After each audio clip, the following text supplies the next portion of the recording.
your thoughts on why Dante Moore is the top 5 quarterback in the Big Ten. Well, first of all, we got a couple people asking in the chat, like, what has Dante Moore done? Well, I implore you to go look at the list of quarterbacks in the conference. Like, we have to go with some guys that haven't really played ball yet. I know that the season where Dante Moore started at UCLA didn't exactly finish the way that we would have hoped.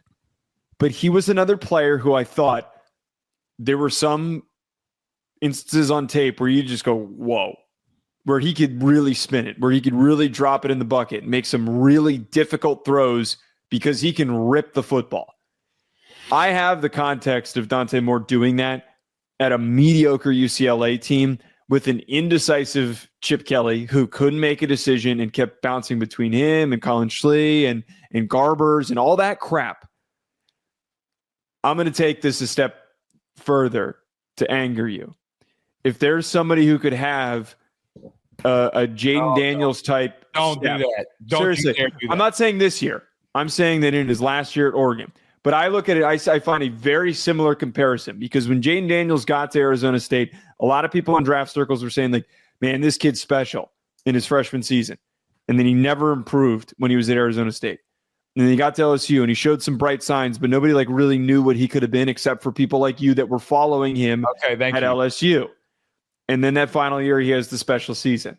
I just think I look at the circumstance of the change of scenery at a bigger program with better resources and an elite offensive coordinator, like all of that stuff. Well, what you're saying for Oregon, but Auburn's a good program. So like that not working out was. I mean, not. But if we're just being honest, Joe, they haven't had a winning season in like 4 years. Yeah, but like Auburn is supposed to be good. UCLA's not. I get what you're saying, but they still been ass. Sure, maybe that's an easy comparison. I mean, that comparison works too. Okay, I mean, I'm just not going to do Jaden Daniels because this kid can't run like that. All right, let's get. I'm saying from a progression standpoint. I'm not saying like from a trait standpoint. I know what you're saying. By the way, I shouldn't say this. I don't think the Commanders. You can run this on NFL circuits. I do not think the Commanders are done getting weapons. I should be an NFL insider, damn it. You could be. You choose not to. I mean, I hinted the Debo thing for weeks. They've been throwing to each other. I mean, Jesus. Anyway, all right. Dante Moore. I think it's either really big hit or really big miss. I don't know how to I don't know how to come out here and talk about him. Because as much as you said you're right on the QB shuffle, okay, at quarterback when he was at UCLA, what I do think is going to benefit him is sitting behind Dylan Gabriel, being in this system, understanding what's going on. That's going to benefit him. I just do not know how this is going to look. Now he's at Oregon. And he's got a really good play callers, got a really good O-line, got a really good running game, got really good receivers. He's going to have a really good defense to back him up. Joe, I could put him at 6, 7, 8. Okay. I kind of need to see it before I'm all in here. I know that that's a cop-out. I know that you watched his film a lot more than I have. I don't see it yet. Okay. The last time I saw this kid, I saw a kid that was so indecisive to make a mistake. He was so afraid to make a mistake that he wanted to be perfect, and he's not going to be. I do think it will be a lot better at Oregon. He's got better personnel. He's got better coaching. I'm not saying he's going to be a complete bust. For me, I don't know if he's on one of these top levels yet. Can he be? Yes. Again, I don't know how to explain this other than I want to see more from him before I give him like, hey, Dante Moore, a highly recruited kid. He's going to come in here and step in and be really good.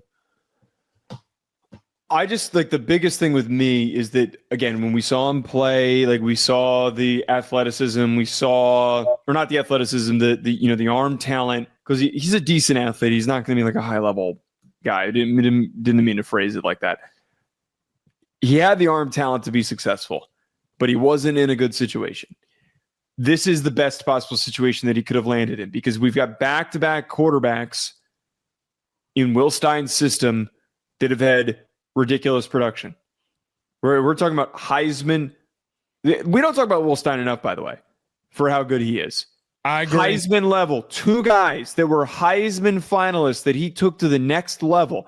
I don't know how Will Stein hasn't been offered a head coaching job, by the way. I don't mean to keep going backwards and saying that. Dante Moore getting the year to sit and to watch and to learn and to absorb, and getting Evan Stewart coming back makes me feel good about this. And I understand like where you're coming from of pitching me on this is either boom or bust because he leaves. Why did he go to UCLA in the first place? Why didn't he just go to Oregon at the first time? Like what's going on with this track? It's a little bit back and forth. It's wonky. There could not have been a better fit for him because there's also not even really anybody breathing down his neck. Well, all right, hold on. Right. Who was the kid that went back to Cal, went to Oregon, then back to Cal? What was his name? I'm not going to be able to pronounce it. The 5-star kid, but you know who I'm talking about. Why did Oregon do that? Bringing in extra. Well, that kid realized very quickly that he was like so far down on the depth chart. So we think. He was 2 years. He's 3 years younger than him. He wouldn't have started anyways. Right. No, I'm with you. I'm with you. You're right. They made a decision to go get him. And yeah, but you need the next guy. So then, okay, so Dante Moore starts 2 years. I don't think that's a good example. No, it is. Let me tell you why. Because the kid kept coming out to everybody saying that he wanted to play and play now, that he didn't want to sit. Oh, he left because he felt lied to. He felt like they didn't tell him that they were. Okay. I can understand that because he was telling everybody that. Like, hey, man, I want to go somewhere and play now. Again, I just need to see it. I got to see it. All right. Julian Sayin, thoughts on him? Well, I'm going to throw it back at you. I have to see it. When I talk to people about Julian Sayin, I get completely different opinions. I get one side, which is Julian Sayin is going to go on to be one of the most prolific quarterbacks at Ohio State. That's how it's painted. He's going to be thrown to Jeremiah Smith. They're going to do amazing things. And then I talk to people that say, did you watch him in the spring game? He didn't look very good in the spring game. Everything looked really off in the spring game. He doesn't really feel like he's as good as everybody's billing him to be, and this could be another Kyle McCord. No. I don't listen to those people. Like, I don't think that those people are right. I lean on the side of more in the middle where he's going to go on to be great, and he's going to be another one of these next great starters, and I buy into the buzz of how natural he is. I need to see it. He was there for a month and a half. And you know who else looked really bad in their first spring game ever? Arch. So you want to put him out there. By the way, I love Arch. So what I'm about to say does not indicate that I don't love him and that he's not going to be top on my SEC, one of the top of my SEC lists.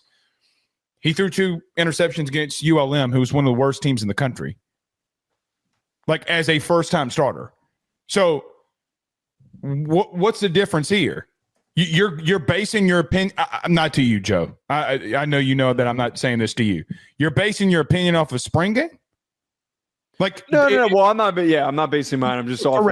That's why I said this is not at you. Okay. To whoever says that, I'm going based off of the traits. I'm going based off of that. You have 2 of the smartest coaches in the country that went after him. Number 1, Saban. Number 2, Ryan Day.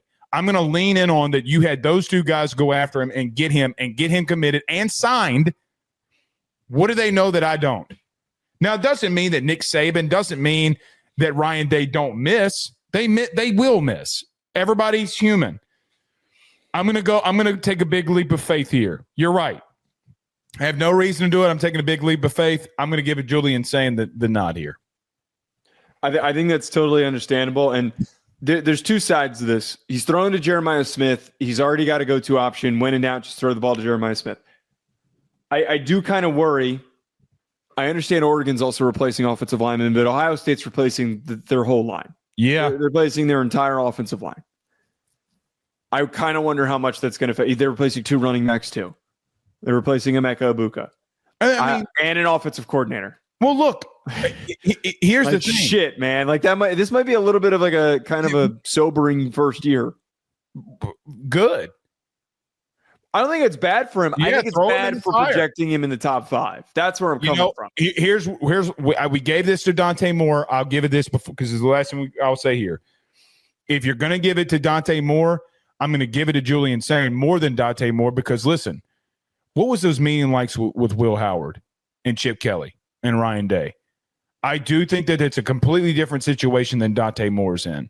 I mean, that's a high level of football room right there, bud. That's a hell of a quarterback room right there. So we'll see. All right. Joe and I will be back on Sunday. SEC top 5 quarterbacks. Joe's going with Arch Manning. SEC. Joe's No.